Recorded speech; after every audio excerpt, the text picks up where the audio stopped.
Now that we understand how the carbon skeleton is formed, or in our analogy, the naked Christmas tree that you choose, we are ready to talk about the decorations. Right? What kind of theme are you going to add to your Christmas tree? Or what kinds of extra components are you going to add to your carbon skeleton to give it specific functionality? Right? So again, the distinctive properties of organic molecules do depend on the carbon skeleton itself, but also, maybe more so, this is dependent on the chemical groups that are actually attached to the carbon skeleton. When you think of a hydrocarbon, right, carbon skeleton with hydrogens all around the carbons, you can take any one of those hydrogens off and you can replace it with a chemical group, again giving this carbon skeleton now some unique function based on what kind of chemical group you attached. So let's take a look at the two molecules in the bottom of this particular slide. They look very similar, right? They have the same, almost the same carbon skeleton. The carbon skeleton is made out of 4 fused rings. 3 of them, 1, 2, and 3, are 6-membered rings, and then the last one is a 5-membered ring. Besides the carbon skeleton, you can see that there are other components attached to them. So there's an oxygen and a hydrogen here, carbon, 3 hydrogens, oxygen, hydrogen there. This molecule has slightly different components added to them, added to it. These extra components are those chemical groups that confer unique properties to the molecules. And while these molecules are very similar, just the slight difference in having an extra CH3 on this molecule and changing the OH to double bonded oxygen here, these two molecules are completely different in terms of their functionality in the human body. So let's take a look at what they actually are. The molecule on the left is estradiol, and the molecule on the right is testosterone. As you're probably aware, these are the sex hormones in the humans. If your body produces more estradiol, you will develop female sexual characteristics. If your body produces more testosterone, you will develop male sexual characteristics.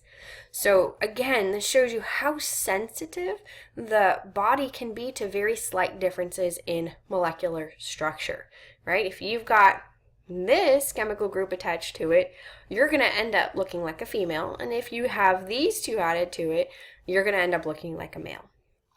Now, these are not the only examples of chemical groups, so let's talk about some of the chemical groups that are involved. Now, I'm going to introduce a list of chemical groups on the next slide, but some of those chemical groups are what we call functional groups. Functional groups are groups or components of organic molecules that are most commonly involved in chemical reactions.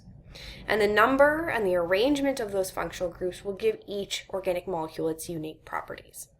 So let's take a look at the chemical groups just in general. There are 7 that we're going to talk about in this chapter, and they are the hydroxyl group, the carbonyl group, the carboxyl group, the amino group, the sulfhydryl group, and then the methyl group and the phosphate group. You'll notice that 6 out of the 7 are underlined. The ones that are underlined are these functional groups. These are the ones that actually participate in chemical reactions. So that means the methyl group is in the outlier here. It really doesn't participate in chemical reactions. It functions more like a flag or a tag. Now, of the 6 underlined functional groups, one of them is starred. It has an asterisk next to it. The sulfhydryl group is the only one that does not help a molecule to be more hydrophilic. It does not help it interact with water. The rest of them do.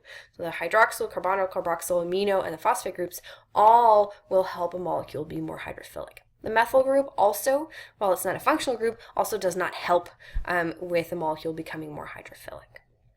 Okay, so what we're going to do next is we're going to actually take each one of these chemical groups, take a closer look at it, and talk about some of the features of that chemical group.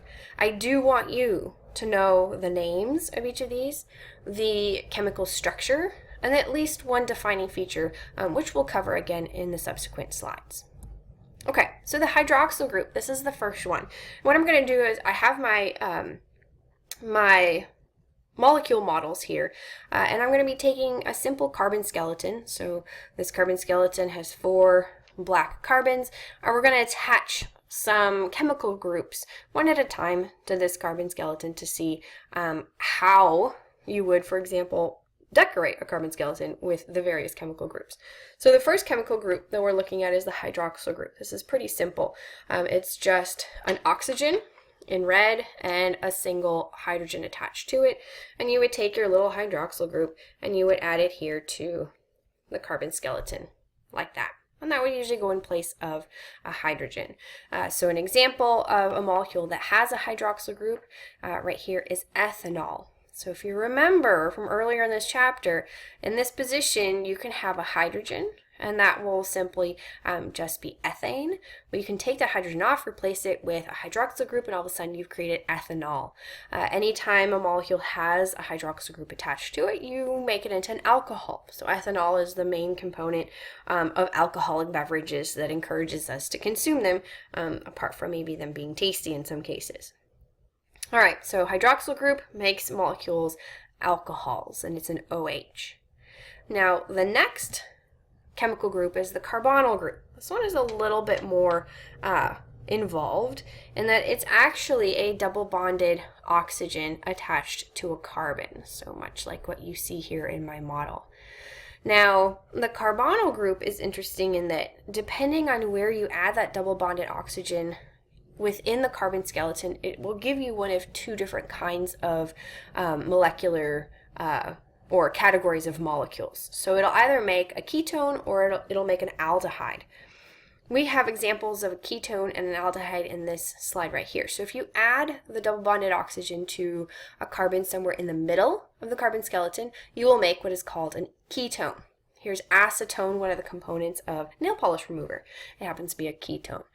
On the other side here, we have an aldehyde. So an aldehyde is formed when you take that double bonded oxygen and you add it to the end of the carbon skeleton. In this case, we've got propanol. Sugars are common molecules that contain carbonyl groups. You can have two different classes of sugars. You can have your ketone sugars, you can have your aldehyde sugars, again, depending on where you put that double bonded oxygen. So we call them either ketoses or we call them aldoses, depending on whether they're ketone or aldehyde sugars. Now, if you've got the first two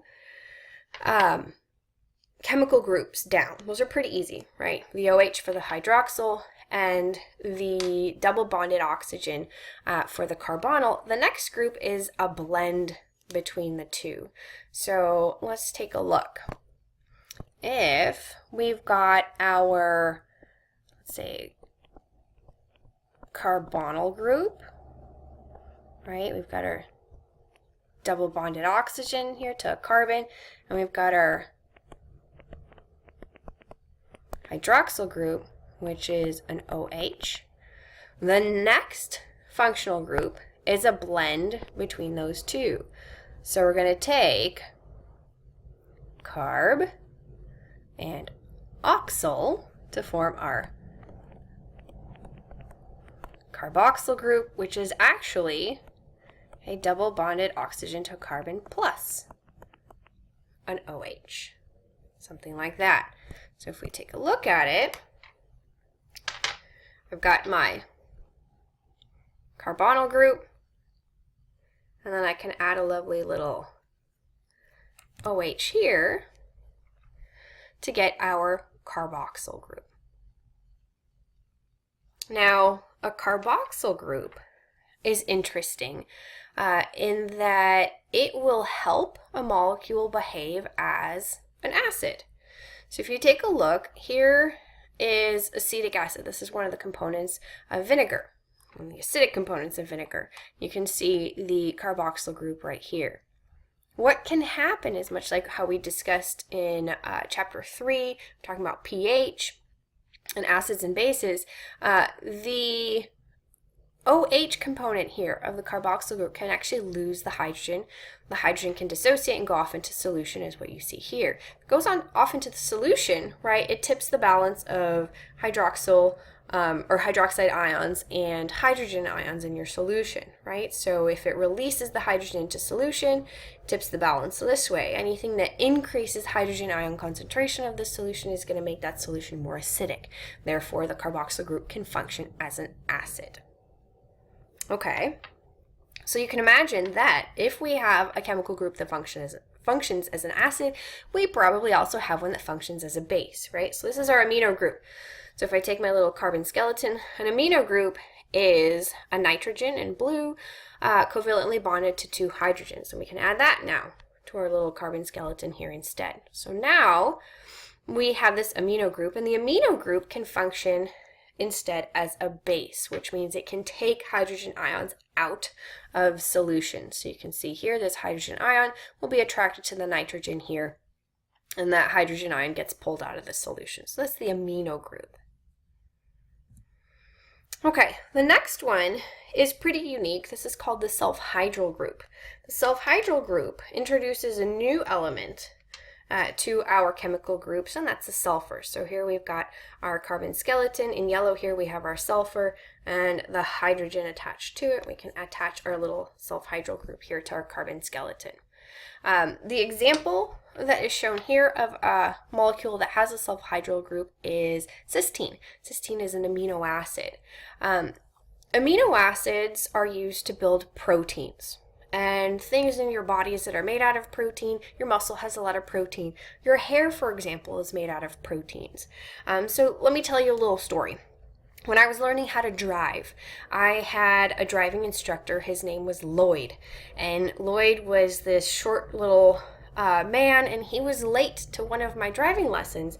And he came late. He says, "I'm really sorry I was late, but I went to the salon to get a perm." Yes, this was back in the 90s. And he did get a perm. He looked like a little gray woolly sheep. But I remember that because it was kind of unique for a guy to get a perm, but also because sulfhydryl groups are important in the formation of the curls in a perm, or if you have curly hair. So, for example, if you have amino acids that have sulfhydryl groups close to each other on a protein, much like in your hair, let's say right here we've got our protein, right, long protein, and there's amino acid here that has a sulfhydryl group, and we've got a protein here, amino acid here that has a sulfhydryl group like that. What the two amino acids can do is they can both ditch their hydrogens from the sulfhydryl groups, and they can actually form a covalent bond between each other.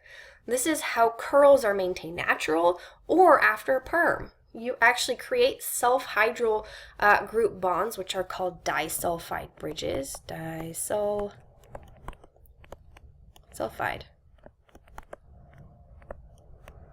bridges. That's what that covalent bond between the two sulfurs is called, and that helps to maintain the curl in the hair. And it's a very strong way to hold different parts of the same protein close together. And so this can also be called a cross-link. We'll take a closer look at disulfide bridges when we look at protein structure later on in the semester. Okay, second to last group is our methyl group.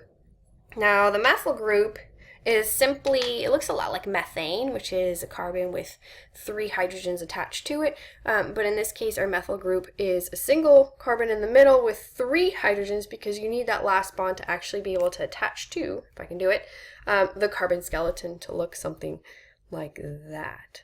Now remember, the methyl group is not a functional group. Instead, it's going to be just a simple chemical group. It acts like a tag or a flag. Frequently, it's added, for example, to DNA. When a cell, if you think about it, a cell has a lot of genetic information, but it doesn't use all of it. Definitely not all of it at the same time. And so there are regions of the DNA that the cell wants to ignore. The way that it ignores those sections of DNA is by adding methyl groups to the DNA, and that causes the DNA to condense, packs in really tightly, and molecules, enzymes can't get access to that information, and it's sort of silenced. So this is a way to control gene expression, right, by adding the methyl groups to the DNA portions that hold the genes that the cell doesn't necessarily care about at that time.